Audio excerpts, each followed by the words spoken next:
Phone call വരുന്നത് മമ്മൂക്കയുടെ ഇനി വരാൻ പോകുന്ന ബ്ലെസ്സി സാറിൻ്റെ സിനിമയിലേക്ക് ഒരു അവസരം ഉണ്ടെന്ന് പറയുന്നത്. അത് ക്യാൻസർ രോഗിയായിട്ടുള്ളൊരു വൈഫിൻ്റെ ക്യാരക്ടറാണ്. പിന്നെ കുറച്ച് കഴിയുമ്പോൾ മുടി പൊഴിയും, ഒറിജിനലി മുട്ടയടിക്കണം. എനിക്കും ഇങ്ങനെ പറ്റിയിട്ടുണ്ടെങ്കിൽ എത്ര പെൺകുട്ടികളെ ഇവിടെ ഓരോ സിനിമ ഉണ്ട്, അതുകൊണ്ട് ഇതുണ്ടെന്ന് പറഞ്ഞാൽ എന്തൊക്കെ ഇവിടെ ചെയ്തിട്ടുണ്ടാവും. ബ്ലെസ്സി സാറിൻ്റെയും മമ്മൂക്കയുടെയും പേര് ഇതിൽ വരുന്നതിൽ എനിക്കും ഖേദമുണ്ട്. ബിക്കോസ് എന്നെ ഒരുപാട് ഡിപ്രഷനിലേക്കും എൻ്റെ ശരീരം കീറി മുറിക്കേണ്ടി വന്നത് ഒരു സിനിമയ്ക്ക് വേണ്ടിയിട്ടാണ്. അത്ര ഒരു ചതിയാണ് എനിക്ക് ഈ സിനിമാ മേഖലയിൽ നിന്ന് കിട്ടിയത്.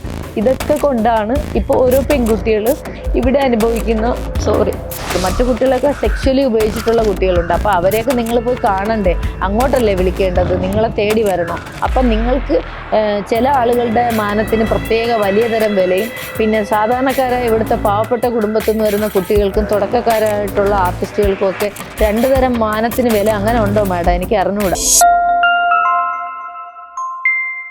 മമ്മൂട്ടിയുടെ സിനിമയിൽ ഒരു അവസരം കിട്ടിയെന്ന് കേട്ടിട്ടുണ്ടായിരുന്നു. മമ്മൂട്ടിയായിട്ട് അഭിനയിക്കാൻ ഒരു അവസരം, അതെന്താണ് അതിൻ്റെ സത്യാവസ്ഥ? ശരിക്കും അത് ജീവിതത്തിലൊരു വലിയ വഴിത്തിരിവാണ്. സിനിമ ഒരുപാട് ഇഷ്ടമുള്ള ഒരാളാണ്. നമ്മൾ എന്തെങ്കിലുമൊക്കെ ആയിട്ടുണ്ടെങ്കിൽ ഈ സിനിമയിലും കൂടി വന്നിട്ടാണെന്നുള്ളതാണ്. സോഷ്യൽ സർവീസിനൊപ്പം തന്നെ ഒരുപാട് ഇഷ്ടമുള്ളൊരു സാധനമാണ് നമ്മൾ ആക്ട് ചെയ്യുക എന്നുള്ളത്. അങ്ങനെ ഇരിക്കുമ്പോഴാണ് ഒരു 5 വർഷം ബാക്കിലൊരു ഫോൺ കോൾ വരുന്നത് മമ്മൂക്കയുടെ ഇനി വരാൻ പോകുന്ന ബ്ലെസ്സി സാറിൻ്റെ സിനിമയിലേക്ക് ഒരു അവസരം ഉണ്ടെന്ന് പറഞ്ഞിട്ട്. അപ്പം ഒരുപാട് സന്തോഷം തോന്നി. വീട്ടിൽ മാത്രം പറഞ്ഞു, വളരെ അടുത്ത ആൾക്കാരോട് മാത്രം പറഞ്ഞു. അപ്പോൾ അവരുടെ ഒരു ഡിമാൻഡ് എന്ന് പറയുന്നത് ഒരു ക്യാൻസർ രോഗിയായിട്ടുള്ളൊരു വൈഫിൻ്റെ ക്യാരക്ടറാണ്. പിന്നെ കുറച്ച് കഴിയുമ്പോൾ മുടി പൊഴിയും, ഒറിജിനലി മുട്ടയടിക്കണം എന്നൊക്കെ പറഞ്ഞു. വെയിറ്റ് ലോസ് ചെയ്യണമെന്ന് പറഞ്ഞു. അപ്പോൾ എനിക്കന്ന് 65, 67 ഇതിൽ വെയിറ്റ് ഉണ്ട്. അതാകുമ്പം 52 എത്തിക്കണമെന്ന് പറഞ്ഞു. അത് 30 ദിവസത്തെ സമയമുള്ളൂ. ഇത് കഴിഞ്ഞ ഉടനെ ബ്ലെസ്സി സാറിനെ പോയി കാണണമെന്ന് പറഞ്ഞു. ബ്ലെസ്സി സാറിൻ്റെ ഒരു മാനേജറാണെന്ന് പറഞ്ഞിട്ടാണ് കോൺടാക്ട് ചെയ്യുന്നത്. അപ്പം ആൾ പറയുന്നതനുസരിച്ച് നമ്മൾ ഓരോ കാര്യങ്ങളും ഫോട്ടോ ചോദിക്കുമ്പോൾ ഫോട്ടോ അയക്കുന്നുണ്ട്, പിന്നെ റെമ്യൂണറേഷൻ സംസാരിക്കുന്നുണ്ട്, ലൊക്കേഷൻ പറയുന്നുണ്ട്, ഇങ്ങനെ ഒരുപാട് കാര്യങ്ങൾ പറയുന്നുണ്ട്. ഇതെല്ലാം ഒരു ടൈം എടുത്താണ്, ഒറ്റയടിക്ക് ഒരു ദിവസം കൊണ്ടല്ല, ഒരാഴ്ച 2 ആഴ്ചയൊക്കെ എടുത്തിട്ട് ബുദ്ധിപൂർവ്വം. എന്നിട്ട് അവരൊരു ഗ്രൂപ്പ് ക്രിയേറ്റ് ചെയ്തിട്ടുണ്ട്, ബ്ലെസ്സി സാറിൻ്റെത്, പിന്നെ സിനിമാറ്റോഗ്രാഫർ, അങ്ങനെ പ്രധാനപ്പെട്ട ഒരു സിനിമ ഷൂട്ട് ചെയ്യുമ്പോൾ നമ്മളൊരു 5-6 പേരുടെ ഇതുണ്ടാവുമല്ലോ, വാട്സപ്പ് ഗ്രൂപ്പ് ഉണ്ടാവും. അങ്ങനത്തെ ഒരു വാട്സപ്പ് ഗ്രൂപ്പും ഉണ്ടാക്കി ഇയാളുടെ നമ്പറും അതിൽ ആഡ് ചെയ്തു. എന്നിട്ട് അതിൽ വരുന്ന മെസ്സേജ് എല്ലാം എനിക്ക് അയക്കുന്നുണ്ടായിരുന്നു. അപ്പോൾ കുറേ ഫോട്ടോ പോകുന്നതും എൻ്റെ ഒരു ഫോട്ടോ ചെല്ലുമ്പോഴത്തേക്ക് ബ്ലെസ്സി സാറ് ഇവർ ഓക്കെ ആണ്, ഈ ലേഡിയെ നമുക്ക് ഓക്കെ ആണെന്ന് പറയുന്നതും, റെമ്യൂണറേഷൻ 10 ലക്ഷം ഇവർ ചോദിച്ചിട്ട് സാർ 5 ലക്ഷം എന്ന് പറയുന്നതും, 5 ലക്ഷത്തിന് ഞാൻ ഓക്കെ ആണോ എന്ന് എന്നെ വിളിച്ച് ചോദിക്കുന്നു. ഞാൻ പറഞ്ഞു എനിക്ക് റെമ്യൂണറേഷനേക്കാൾ ഏറ്റവും സാറിനെ പോലുള്ള ആളുകളുടെ കൂടെ വർക്ക് ചെയ്യാൻ പറ്റുക എന്നുള്ളതാണെന്നൊക്കെ ഞാൻ പറയുന്നുണ്ട്. അപ്പോൾ അതെല്ലാം പറഞ്ഞ് വീണ്ടും അതിൻ്റെ മറുപടി വരുന്നു. അങ്ങനെ ഈ പെട്ടെന്ന് വണ്ണം കുറയ്ക്കണം എന്നുള്ളതാണ്. അപ്പോൾ എൻ്റെ മുന്നിലെന്ന് പറയുന്നത് ഞാൻ ആ വ്യക്തി അത്രത്തോളം വിശ്വസിക്കുക, ഈ പറയുന്ന ആളിനെ. ഗുരു എന്നാണ് എൻ്റെ അടുത്ത് എല്ലാവരും ഗുരു എന്നാണ് വിളിക്കുന്നതെന്ന് പറഞ്ഞു. അമൽ എന്നാണ് സ്വന്തം പേരായിട്ട് അയാൾ പറഞ്ഞത്. ഫേസ്ബുക്കിൽ അതേ ഫോട്ടോയിൽ വന്നിരിക്കുന്ന അനീഷ് എന്ന് തുടങ്ങുന്ന, പിന്നെ ഒരു കെയിൽ തുടങ്ങുന്ന ഒരു സ്ഥലപ്പേരും ഉണ്ട്. ആ സ്ഥലപ്പേര് ഇപ്പോൾ കൃത്യമായിട്ട് മൈൻഡിൽ ഓർമ്മയില്ല. ഫേസ്ബുക്ക് അക്കൗണ്ട് ഡീആക്ടിവേറ്റ് ചെയ്തെന്ന് തോന്നുന്നു. പുള്ളിയുടെ നമ്പറും കാര്യങ്ങളൊക്കെ എപ്പോഴും കയ്യിലുണ്ട്. അപ്പോൾ ഇങ്ങനെ ഇരിക്കുന്ന ഒരു സമയത്ത് എൻ്റെ അടുത്ത് ആ ആളിൽ നിന്ന് കിട്ടിയ ഒരു നിർദ്ദേശം, പുള്ളിക്കാരൻ നാട്ടിൽ വരുന്നു, തമ്മിൽ കാണുന്നു, തിരുവനന്തപുരത്ത് വന്ന് കണ്ടിട്ടുണ്ട്. അപ്പോൾ ഇതൊക്കെ വെച്ച് നമ്മൾ പുള്ളിയായിട്ടുള്ള സൗഹൃദത്തിൽ അത് വിശ്വസിക്കുകയാണ്. ഓക്കെ, ഇത് നടക്കും എന്നുള്ളൊരു ഇതിൽ ബ്ലെസ്സി സാറിൻ്റെ നമ്പർ കയ്യിലുണ്ടായിട്ട് പോലും വിളിച്ച് ചോദിച്ചിട്ടില്ല. അതിൽ എൻ്റെ തന്നെ വലിയൊരു മിസ്റ്റേക്ക് ഉണ്ട്. അത് എല്ലാവർക്കും കൂടെ ഞാൻ ഓപ്പണായിട്ട് പറയുന്നത്, നമ്മൾക്ക് ഏതെങ്കിലും ഒരു ചാൻസസ് വരുമ്പോൾ തീർച്ചയായിട്ടും നിങ്ങൾ ആ സംവിധായകനെ വിളിച്ച് ചോദിക്കാനുള്ള ഒരു ഉത്തരവാദിത്വം അന്വേഷിക്കുക എന്നുള്ളതാണ്. നമ്മളിനി എത്ര അടുത്ത സുഹൃത്ത് വന്നൊരു പ്രോജക്റ്റ് പറഞ്ഞാലും ഒരു കൺഫർമേഷൻ വേണം. എനിക്ക് പോലും, എന്നെപ്പോലെ ഒരാൾക്ക് പോലും പൊതുമേഖലയിൽ നിന്ന് എല്ലാവരെയും അറിയാം, മനുഷ്യന്മാരെ അറിയാം എന്നൊക്കെ വിചാരിച്ച് നടന്ന എനിക്ക് പോലും വലിയൊരു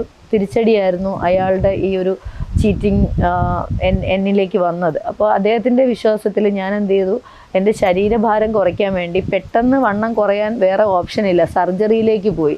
അപ്പോൾ ഞാനൊരു വലിയ തീരുമാനം എടുത്തു. എനിക്ക് ഒരിക്കലേ മമ്മൂക്കയുടെ നായികയായിട്ട് ചെയ്യാൻ പറ്റൂ. ബ്ലെസ്സി സാറിൻ്റെ സിനിമയിൽ ഒരിക്കലേ ചിലപ്പോൾ എനിക്ക് അവസരം കിട്ടൂ. എൻ്റെ ജീവിതത്തിലെ ഏറ്റവും വലിയൊരു മുഹൂർത്തമായിരിക്കും. അപ്പോൾ അതിനുവേണ്ടി കുറച്ച് വേദന സഹിച്ചാലും കുഴപ്പമില്ല എന്ന് പറഞ്ഞിട്ട് തിരുവനന്തപുരത്തുള്ള ഒരു കോസ്മെറ്റിക് ഹോസ്പിറ്റലിൽ അഡ്മിറ്റ് ആവുകയും എൻ്റെ ഒരു സുഹൃത്തും ഫാമിലിയും ഖത്തറിൽ നിന്ന് അവരാണ് അതിന് വേണ്ടിയിട്ടുള്ള സാമ്പത്തിക സഹായം ചെയ്തതുമൊക്കെ. അപ്പോൾ ഞാൻ വലിയ 3 സർജറികൾ ശരീരത്ത് ചെയ്ത് ഇതിൻ്റെ മുറിവ് ഉണങ്ങി വരുമ്പോഴത്തേക്കും ഈ പറഞ്ഞ ആൾ നമ്മൾ വിളിക്കുമ്പോൾ ഫോൺ എടുക്കുന്നില്ല, പല മറുപടി വരുന്നു, തിരക്കിലാണ്, ഔട്ട് ഓഫ് സ്റ്റേറ്റ് ആണ്, അങ്ങനെയൊക്കെ മറുപടി വന്നതിന് ശേഷം പുള്ളി പറയുന്നത് സാറ് വരും കാണുന്നു. പക്ഷേ 1 മാസം കഴിഞ്ഞ് 2 മാസം കഴിഞ്ഞു, ഫോണില്ല. പിന്നെയാണ് ഇത് തിരിച്ചറിയുന്നത്. IFFKയുടെ ഒരു വേദിയിൽ ഞാൻ മറ്റൊരു വലിയ സംവിധായകനോട് എനിക്കിങ്ങനെ ഒരു അവസ്ഥ പറ്റി, ഈ ബ്ലസ്സി സാർ ഇപ്പോൾ സിനിമ ചെയ്യുന്നുണ്ടോ എന്ന് ചോദിക്കാൻ പറഞ്ഞു. അദ്ദേഹം ബ്ലസ്സി സാറിനെ വിളിക്കുകയും സാറ് പറയുന്നത് ഇപ്പം ഞാൻ മമ്മൂക്കയെ വെച്ച് പ്രോജക്റ്റ് ഒന്നുമില്ല, വേറൊരു സിനിമയുടെ പുറകിലാണ് എന്നുള്ള കാര്യം കൃത്യമായി ബ്ലസ്സി സാറ് പറയുന്നുണ്ട്. കാരണം ഇപ്പം ഞാനിത് പറയുന്നത് ബഹുമാനപ്പെട്ട ബ്ലസ്സി സാറിൻ്റെയും മമ്മൂക്കയുടെയും പേര് ഇതിൽ വരുന്നതിൽ എനിക്കും ഖേദമുണ്ട്. പക്ഷേ എനിക്ക് പറ്റിയൊരു അബദ്ധം നിങ്ങളുടെ പേര് രണ്ടുപേരുടെയും പേര് പറഞ്ഞിട്ടായതുകൊണ്ട് എനിക്ക് അത് പറഞ്ഞേ പറ്റൂ, അത് വേറൊന്നുമല്ല. അപ്പോൾ ആ വ്യക്തി ആരാണെന്ന് കണ്ടുപിടിക്കണം. ഇത് കഴിഞ്ഞിട്ട് വേണം ആ നമ്പർ വെച്ചിട്ട് അടുത്ത കേസ് കാര്യങ്ങൾ ഫയൽ ചെയ്യുക. അത് വലിയൊരു ചതിയാണ്. എൻ്റെ ജീവിതത്തിലെ ഏറ്റവും എന്നെ ഒരുപാട് ഡിപ്രഷനിലേക്കും എൻ്റെ ശരീരം കീറി മുറിക്കേണ്ടി വന്നത് ഒരു സിനിമയ്ക്ക് വേണ്ടിയിട്ടാണ്. അതിൻ്റെ വേദനയും ബുദ്ധിമുട്ടുകളും ഇപ്പോഴും എൻ്റെ ശരീരത്തിലുണ്ട്. വെയിറ്റ് കുറഞ്ഞു എന്നുള്ളത് ശരിയാണ്, പക്ഷെ അതിനനുഭവിച്ച വേദനയെന്ന് പറയുന്നത് ജീവിതത്തിൽ നമുക്ക് നമ്മുടെ ശരീരവേദനയേക്കാൾ മാനസികമായിട്ടുള്ളൊരു തകർച്ചയായിരുന്നു. സിനിമ തന്നെ വിട്ടിട്ട് ഓടിപ്പോയാലോ എന്ന് വിചാരിച്ച് ഞാനൊരു ജോലി നോക്കാൻ വേണ്ടി ദുബായിൽ വരെ പോയിരുന്നു, എൻ്റെ കുടുംബം നോക്കാൻ വേണ്ടി. കാരണം അത്ര ഒരു ചതിയാണ് എനിക്ക് ഈ സിനിമാ മേഖലയിൽ നിന്ന് കിട്ടിയത്. ഇതൊക്കെ കൊണ്ടാണ് ഇപ്പോൾ ഓരോ പെൺകുട്ടികൾ ഇവിടെ അനുഭവിക്കുന്ന കാര്യങ്ങൾ തുറന്നു പറയണമെന്ന് എനിക്ക് തോന്നിയത്. അതിൻ്റെ പേരിൽ ഇനി കൊല്ലപ്പെട്ടാലും എനിക്ക് ഹാപ്പിയായിട്ട് മരിക്കാൻ ഞാൻ റെഡിയാണ്. ഇതുപോലെയാണ്. ഇതൊക്കെ എനിക്കും ഇങ്ങനെ പറ്റിയിട്ടുണ്ടെങ്കിൽ എത്ര പെൺകുട്ടികളെ ഇവിടെ ഓരോ സിനിമ ഉണ്ട്, അതുകൊണ്ട് ഇതുണ്ടെന്ന് പറഞ്ഞാൽ എന്തൊക്കെ ഇവിടെ ചെയ്തിട്ടുണ്ടാവും. അപ്പോൾ അതുകൊണ്ട് നല്ല സിനിമാക്കാർ വിഷമിക്കേണ്ട. സിനിമയുടെ വൃത്തിയേട് തുറന്ന് വീണ്ടും പറയുന്നത് സിനിമാ മേഖല ശുദ്ധീകരിക്കാൻ തന്നെയാണ്. ചലച്ചിത്ര മേഖലയിൽ ഉണ്ടായിട്ടുള്ള പ്രശ്നങ്ങൾ നമ്മൾ പരിഹരിച്ച്, സിനിമ ഒരു വ്യവസായമാണ്, സിനിമ കൊണ്ട് ലക്ഷക്കണക്കിന് ആളുകൾ ജീവിക്കുന്നുണ്ട്, ആളുകളെ സന്തോഷിപ്പിക്കുന്ന ഒരു സാധനമാണ്, രാജ്യത്തിൻ്റെ വരുമാന മാർഗമാണ്. അന്തസ്സുള്ള സിനിമ എടുക്കണം. സിനിമ നമ്മുടെ ചോറ് തന്നെയാണ്. അവിടെയെല്ലാം സേഫായിട്ട് സ്ത്രീകൾ സുരക്ഷിതരായിരിക്കണം. ഒരു പെണ്ണിൻ്റെ കണ്ണീര് കൊണ്ട് നിങ്ങൾ എത്ര സിംഹാസനം പടുത്തുയർത്തിയാലും അതൊന്നും നിലനിൽക്കൂല. അതുകൊണ്ടാണ് ഓരോന്ന് വീണ് അടിയുന്നത് ഈ നാട്ടുകാരുടെ മുമ്പിൽ. അപ്പോൾ അതെല്ലാം തിരിച്ചു പിടിക്കണമെങ്കിൽ തെറ്റ് ചെയ്തവർ മാത്രം മാറി ഒളിച്ചു നിൽക്കുക. നല്ല സിനിമ ഇപ്പോൾ ഓണം വരുന്നു, ഓണത്തിന് സിനിമകൾ വരും. നിങ്ങൾ സിനിമാ മേഖലയെ മൊത്തം അടച്ച് ആക്ഷേപിക്കാതെ അതും ഒരു റിക്വസ്റ്റ് വയ്ക്കുകയാണ്. കാരണം എൻ്റെ മേലെ ഇപ്പോൾ പഴി മുഴുവൻ വരുന്നത് പുതിയ വലിയ പടങ്ങളുടെ റിലീസ് മാറ്റിയത് ഞാൻ കാരണമെന്നും FFK അമ്മയും പോലെയുള്ള വലിയ സംഘടനകൾ തകരുന്നത് എൻ്റെ തുറന്നു പറച്ചിലാണെന്നൊക്കെ പറഞ്ഞ് നിങ്ങൾ എന്നെ ബ്ലെയിം ചെയ്യുന്നതിന് പകരം നിങ്ങളൊക്കെ തിരിച്ചറിയേണ്ട ചില കാര്യങ്ങൾ, നിങ്ങൾക്കുള്ളിൽ തന്നെ ക്രിമിനൽസ് ഉണ്ട്. അത് നിങ്ങൾ കണ്ടെത്താത്തത് നമ്മുടെ തെറ്റല്ല. ഇപ്പോൾ ഇതുപോലുള്ള തുറന്നു പറച്ചിലുകൾ കൊണ്ട് കുറേ പേര് പുറത്തു വരുന്നുണ്ട്. അപ്പോൾ അവരെ തിരിച്ചറിഞ്ഞുകൊണ്ട് സിനിമാ മേഖലയിൽ ഉണ്ടായിരിക്കുന്ന കുറച്ച് ആളുകൾ, വിഷങ്ങളുണ്ട്, ഒരു 20% പക്ക ക്രിമിനൽസാണ്. അതിൽ സ്ത്രീകളും ഉൾപ്പെടും, പുരുഷന്മാരും ഉണ്ട്. എല്ലാം പുരുഷന്മാരുടെ തെറ്റെന്നല്ല. പക്ഷേ അതെല്ലാം ശുദ്ധീകരിച്ച് മാറ്റിക്കൊണ്ട് സിനിമാ മേഖലയിൽ നല്ല സാഹചര്യത്തിൽ വലിയ സിനിമകൾ ഉണ്ടാവട്ടെ.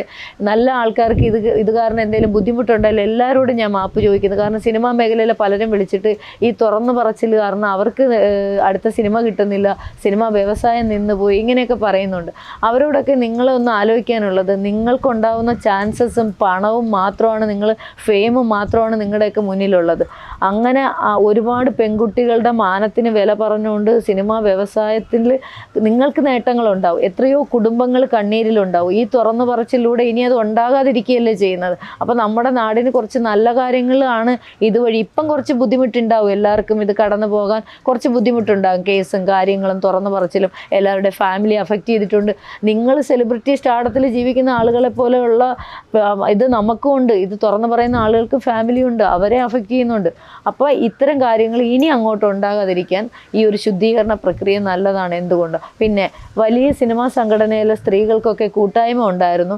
അവിടെ വലിയ നടി ആക്രമിക്കപ്പെട്ടപ്പോൾ എല്ലാവരും ഒരുമിച്ച് നിന്നു. സന്തോഷം. അതിൽ ആക്രമിക്കപ്പെട്ടതിൽ നമുക്ക് ഒരുപാട് ദുഃഖമുണ്ട്. ആ നടിക്കൊപ്പം തന്നെയാണ് നമ്മളും. പക്ഷേ അതേപോലെ തന്നെയല്ലേ കേരളത്തിലെ എല്ലാ സ്ത്രീകൾക്കും ഉള്ള ബുദ്ധിമുട്ട് ബുദ്ധിമുട്ടുകൾ ഇതേപോലെ ഒരുപാട് പേര് ആക്രമിക്കപ്പെടുന്നുണ്ട് അറിഞ്ഞോ അറിയാതെയും. അപ്പോൾ നിങ്ങൾ യഥാർത്ഥത്തിൽ ഏതെങ്കിലും ഒരു പ്രത്യേക താല്പര്യത്തിന് വേണ്ടി പ്രത്യേക നിമിഷത്തിൽ മാത്രമേ നിങ്ങളുടെ യൂണിറ്റി ഉള്ളെങ്കിൽ അത് വളരെ ഖേദകരമാണെന്ന് ഇത്രയും വലിയ നടികളോടും കൂടി ഞാൻ പറയുകയാണ്.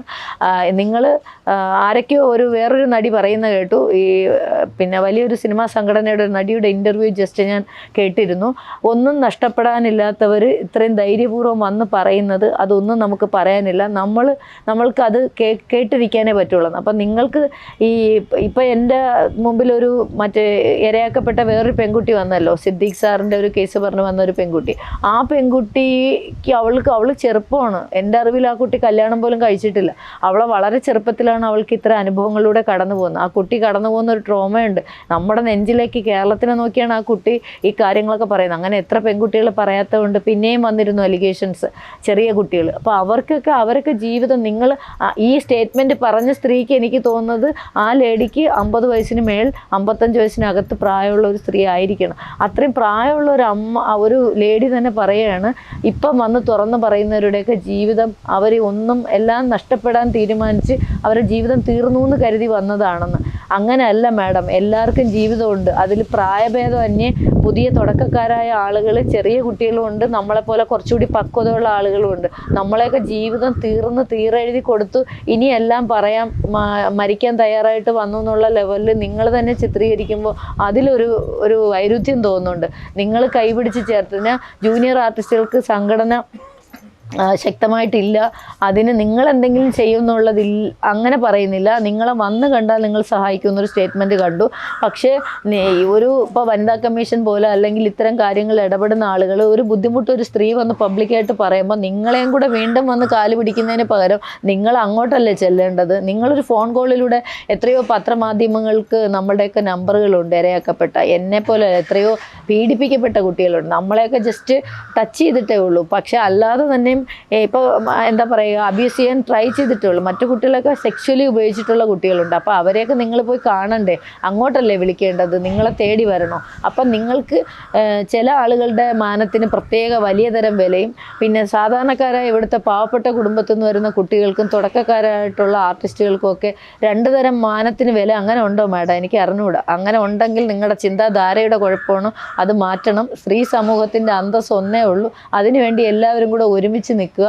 അതിൽ സ്ത്രീ സംഘടനയെന്നോ പുരുഷ സംഘടനയെന്നോ ഇല്ല. പിന്നെ ഒരു കാര്യം കൂടി ഞാൻ പറയുകയാണ്, പെണ്ണുങ്ങൾ നമ്മൾ ഇപ്പോഴും ഈ കാറ്റുള്ളപ്പോൾ തൂറ്റുക എന്ന് പറയുന്ന ഒരു അവസ്ഥയിൽ അലിഗേഷൻ വരുമ്പോൾ വെറുതെ ഫോൾസായിട്ട് എന്തെങ്കിലും ഒരു കാര്യം പറഞ്ഞ് മീഡിയയുടെ അറ്റൻഷൻ കിട്ടാൻ വേണ്ടി വരരുത്. എന്നെ തന്നെ ആളുകൾ അതുപോലെ പറഞ്ഞതുകൊണ്ട് ഞാൻ എടുത്തു പറയുകയാണ്.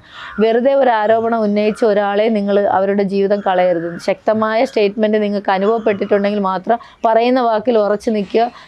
നിങ്ങൾക്ക് അനുഭവപ്പെട്ടത് മാത്രമേ പറയാവുള്ളൂ. കാരണം ഇത് ലോകം ശ്രദ്ധിക്കുന്നതാണ്. ഒരു മാധ്യമത്തിൽ വന്നാണ് നമ്മൾ പറയുന്നത്. ലോകമുള്ള കാലത്തോളം റെക്കോർഡായി നമ്മൾ പോയാലും ഇതിവിടെ കിടക്കും. അപ്പോൾ അതുകൊണ്ട് സ്റ്റേറ്റ്മെൻറ്റ് ചെയ്യുമ്പോൾ നമ്മൾക്ക് അനുഭവപ്പെട്ടത് മാത്രം പറയുക. ഒരാളെയും വെറുതെ ഒരു കാര്യത്തിലും വലിച്ചഴിക്കാതിരിക്കുക. കാരണം അവരൊക്കെ ഒരുപാട് കഷ്ടപ്പെട്ട് സ്വപ്രയത്നത്തിലൂടെ കഷ്ടപ്പെട്ട് തന്നെയാണ് ഓരോ ആർട്ടിസ്റ്റും വലുതാവുന്നത്. അതിനെയൊന്നും നമ്മൾ വില കുറച്ച് കാണുന്നില്ല. പക്ഷേ ഏത് സിംഹാസനത്തിൽ ഇരിക്കുമ്പോഴും കടന്നു വന്ന വഴികളൊന്ന് ചിന്തിക്കുന്നത് നല്ലതായിരിക്കും. കാരണം നിങ്ങൾ എത്ര പേരെ വേദനിപ്പിച്ചിട്ടുണ്ട്, എത്ര കുടുംബങ്ങളെ തകർത്തിട്ടാണ് നിങ്ങൾ സിംഹാസനത്തിൽ ഇരിക്കുന്നതെന്ന് ഓർത്താൽ അതിനൊക്കെ ഉള്ള ഉത്തരം നിങ്ങൾക്ക് കിട്ടും. അപ്പോൾ നമ്മളുടെ തുറന്നു പറച്ചിൽ കാണണം. നിങ്ങളുടെ ആരുടെയെങ്കിലും കുടുംബത്തിന് കൂടുതൽ ബുദ്ധിമുട്ട് വന്നിട്ടുണ്ടെങ്കിൽ അതിൽ ഞങ്ങൾക്ക് വേറെ ഒന്നും പറയാനില്ല. ആ ബുദ്ധിമുട്ടുകൾ നമ്മൾക്കുള്ളതുപോലെ നിങ്ങൾ സഹിക്കുക എന്ന് മാത്രമേ പറയാനുള്ളൂ. ചലച്ചിത്ര മേഖലയിലൂടെ ഇനിയും ഇപ്പോൾ എനിക്കിതിൽ തുടരണമെന്ന് തന്നെയാണ് ആഗ്രഹം. എന്നെ മിക്കവാറും മൊത്തത്തിൽ തിലകൻ ചേട്ടനൊക്കെ സംഭവിച്ച പോലെയൊന്നുമല്ല, അതിനേക്കാൾ മാരകമായ ഒഴിവാക്കലുകളും ഒക്കെ ആയിരിക്കും എൻ്റെ ജീവിതത്തിൽ ഇനി വരാൻ പോകുന്നത്. ഞാൻ അതിനെക്കുറിച്ച് റിഗ്രഷനേ ഇല്ല. കാരണം തുറന്ന് പറഞ്ഞ് ഇന്നത്തെ പെണ്ണുങ്ങളുടെ മാനത്തിന് വേണ്ടി ഞാൻ സംസാരിച്ചതിൻ്റെ പേരിൽ, അല്ലെങ്കിൽ അവർക്ക് നേരിടുന്ന പല പ്രശ്നങ്ങൾ സംസാരിച്ചതിൻ്റെ പേരിൽ എനിക്ക് ചാൻസ് കിട്ടിയില്ലെങ്കിൽ കുഴപ്പമില്ല. പല വീട്ടുപണി എടുത്തിട്ടാലും സിനിമയിൽ നിന്ന് ചവിട്ടി പുറത്താക്കിയാലും ഞാൻ ജീവിക്കും. ഓക്കെ, പിന്നെ അതൊരു കാര്യം. പിന്നെ ചലച്ചിത്ര മേഖലയിൽ എന്നെ വെച്ച് സിനിമ ചെയ്യാൻ ഏത് വേഷമായാലും നമുക്ക് പറ്റുന്ന നമ്മുടെ പ്രായത്തിന് അനുയോജ്യമായ ഏത് ചെറിയ വേഷം വിളിച്ചാൽ പോലും വന്ന് അഭിനയിക്കാൻ തയ്യാറുള്ള ഒരാളാണ്. അങ്ങനെ അന്തസ്സുള്ള ആണുങ്ങൾ എടുക്കുന്ന പടങ്ങൾ വരും എന്ന് തന്നെയാണ് ഞാൻ വിശ്വസിക്കുന്നത്. പിന്നെ മറ്റ് കാര്യങ്ങൾക്ക് വിളിച്ചാൽ നമ്മളെ കൊണ്ട് പറ്റില്ല. അതിന് നിങ്ങൾ ശ്രമിക്കുകയും വേണ്ട. അത്തരം കാര്യങ്ങൾ മാത്രമാണ് എനിക്ക് പറയാനുള്ളത്. പിന്നെ എനിക്ക് 1-2 സിനിമകൾ വരുന്നുണ്ട്. ഇനി ഗാങ്സ് ഓഫ് സുകുമാരക്കുറുപ്പാണ്. സെപ്റ്റംബർ 12-ാം തീയതിയാണ് ആ സിനിമ റിലീസ്. ഷാജി കൈലാസാൻ്റെയും ആനി മാമിൻ്റെയും മോൻ റുഷിൻ കൈലാസ് ആദ്യമായിട്ട് ആക്ട് ചെയ്യുന്ന പടമാണ്. പിന്നെ അബു സലീമാണ് അതിലൊരു പ്രധാന വേഷത്തിലെത്തുന്നത്. പിന്നെ ടിനി ടോം, അങ്ങനെ ഒരുപാട് ആർട്ടിസ്റ്റുകളുണ്ട്, ഒരുപാട് വലിയ വലിയ ആർട്ടിസ്റ്റുകളുണ്ട്. അതിൽ ഒരു ചെറിയ വേഷം ചെയ്തിട്ടുണ്ട്. ഇനി സിനിമ അവർക്ക് എന്തെങ്കിലും പ്രഷർ ആരെങ്കിലും കൊടുക്കുന്നുണ്ടോ, സിനിമ വരുമ്പോൾ എൻ്റെ തലയുണ്ടാവുമോ എന്നൊന്നും എനിക്കറിയത്തില്ല. ഇപ്പോൾ എന്തായാലും അവർ നേരത്തെയൊക്കെ കൊടുത്തിരുന്ന റൈറ്റപ്പുകളിലൊക്കെ എൻ്റെ പേരുണ്ടായിരുന്നു. ഇനി നിങ്ങളെല്ലാവരും സിനിമ എന്തായാലും പോയി കാണണം. ഞാനുണ്ടോ ഇല്ലയെന്ന് നിങ്ങളൊക്കെ പറയുക, കണ്ടിട്ട് അഭിപ്രായം അറിയിക്കുക. ഇപ്പോൾ വരുന്ന റൈറ്റപ്പിൽ 2 ദിവസമായിട്ട് ഞാൻ ശ്രദ്ധിക്കുന്നുണ്ട്, പല പത്രങ്ങളിലും വരുന്നതിൽ എൻ്റെ പേരില്ല. എനിക്ക് ഒരു വിഷമവും ഇല്ല. നിങ്ങളെ ആരെ ഒഴിവാക്കിയാലും എനിക്ക് ഈ പൊതുസമൂഹം എന്നോടൊപ്പം ഉണ്ടാവും. അത്രയേ ഉള്ളൂ. Thank you.